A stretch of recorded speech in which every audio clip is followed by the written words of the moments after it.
রাজ্যপাল কি গৃহবন্দী রয়েছেন যে ওখানে কেউ যেতে পারবেন না? রাজভবনের কাছে বিরোধী দলনেতাকে আটকানোর ঘটনায় রাজ্য সরকারকে কটাক্ষ বিচারপতি অমৃতা সিনহার।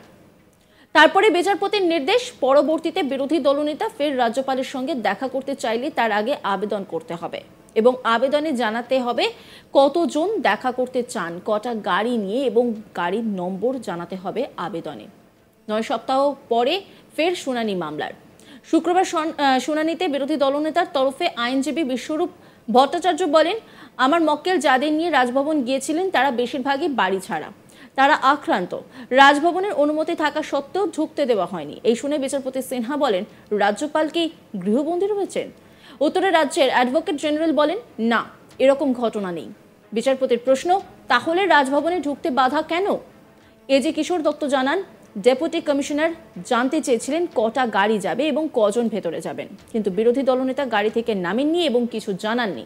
রাজভবন জানতে চাওয়ায় পুলিশ জানতে চায়।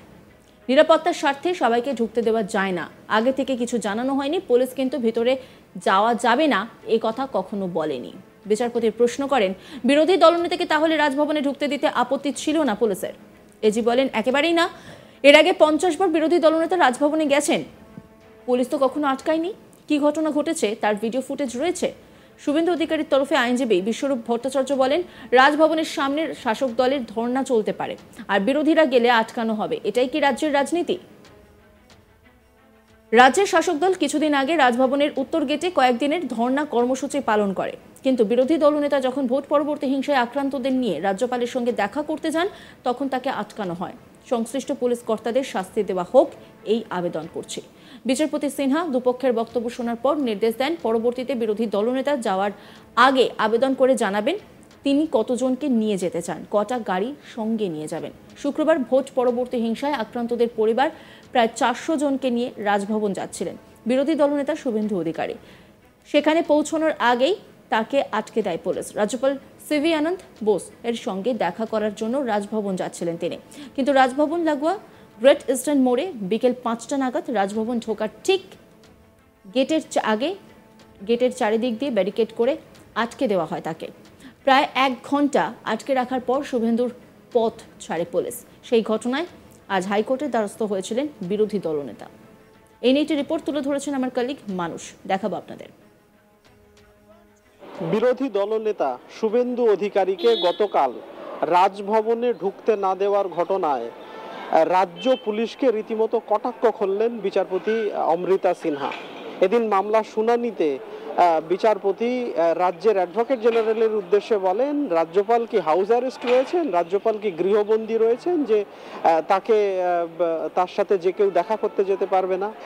বিরোধী দলনেতার তরফে তাদের তরফে জানানো হয় যে তাদের পারমিশন ছিল, অর্থাৎ রাজ্যপালের সাথে দেখা করার অনুমতি ছিল তাদের, তার সত্ত্বেও পুলিশ তাদেরকে আটকায় যাতে তারা রাজভবনে না ঢুকতে পারে।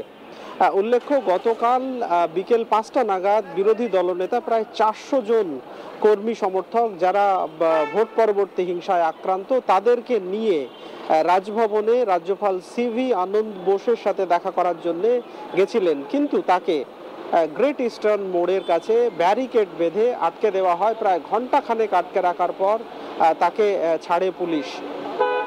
বাইরে 144 ধারা জারি ছিল এবং একাধিক গাড়ি নিয়ে তিনি এসেছিলেন। রাজভবনের নিরাপত্তার স্বার্থেই পুলিশ তাকে আটকেছে বলে পুলিশের তরফে রাজ্যের তরফে আদালতে জানান অ্যাডভোকেট জেনারেল। কিন্তু বিচারপতি অমৃতা সিনহার কটাক্ষ বা বিচারপতি অমৃতা সিনহার রাজ্যের রাজ্যের অ্যাডভোকেট জেনারেলের উদ্দেশ্যে রীতিমতো কটাক্ষ করে বলেন যে রাজ্যপাল কি হাউস অ্যারেস্ট হয়েছেন, তার সাথে যে কেউ দেখা করতে পারবে না।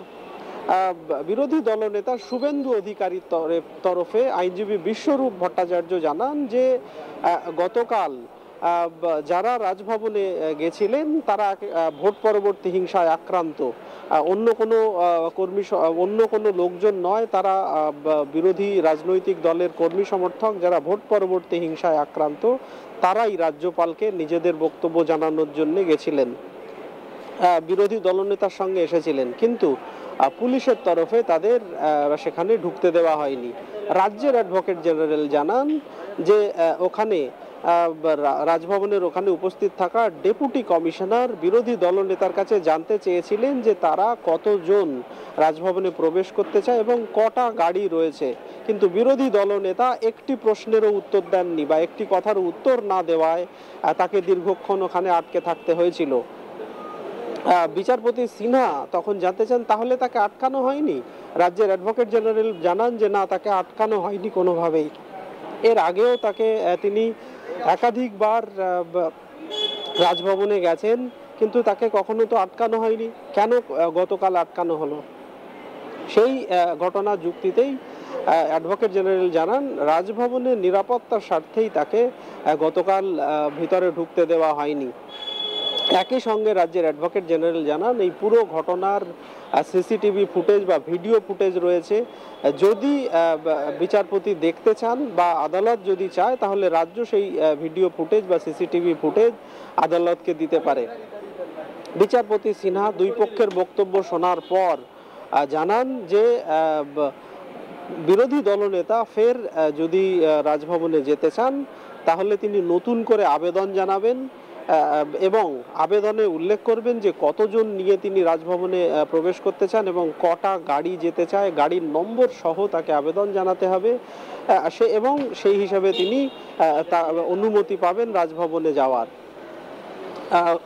প্রসঙ্গত উল্লেখ্য গতকাল 5টা নাগাদ বিরোধী দলনেতা রাজভবনের উদ্দেশ্যে এসেছিলেন, কিন্তু রাজভবনের উত্তর গেটে প্রায় সব দিকটাই মোড়া একেবারে ব্যারিকেড করে ঘিরে দেওয়া ছিল পুলিশের তরফে এবং ঠিক 5টা নাগাদ বিরোধী দলনেতাকে গ্রেট ইস্টার্ন মোড়ে আটকে দেওয়া হয় এবং সেখান থেকে তিনি প্রায় ঘণ্টাখানেক ধরে সেখানে আটকে ছিলেন, রাজভবনে অনুপ্রবেশ করতে পারেননি বা রাজভবনে ঢুকতে পারেননি।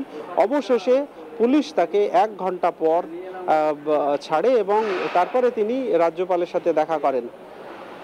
এই পুরো ঘটনায় বিরোধী দলনেতার তরফে আইনজীবীর প্রশ্ন যে কিছুদিন আগে রাজ্যের শাসক দল রাজভবনের নর্থ গেটে দিনের পর দিন ধর্ণা কর্মসূচি করতে পারলো, আর বিরোধী রাজনৈতিক দলের কর্মী সমর্থক যারা ভোট পরবর্তী হিংসায় আক্রান্ত এবং বিরোধী দলনেতা তিনি যখন রাজভবনে যেতে চাইছেন রাজ্যপালের সাথে দেখা করতে যাওয়ার জন্য, তখন তাদেরকে আটকানো হচ্ছে। এই হচ্ছে রাজ্যের বর্তমান পরিস্থিতি।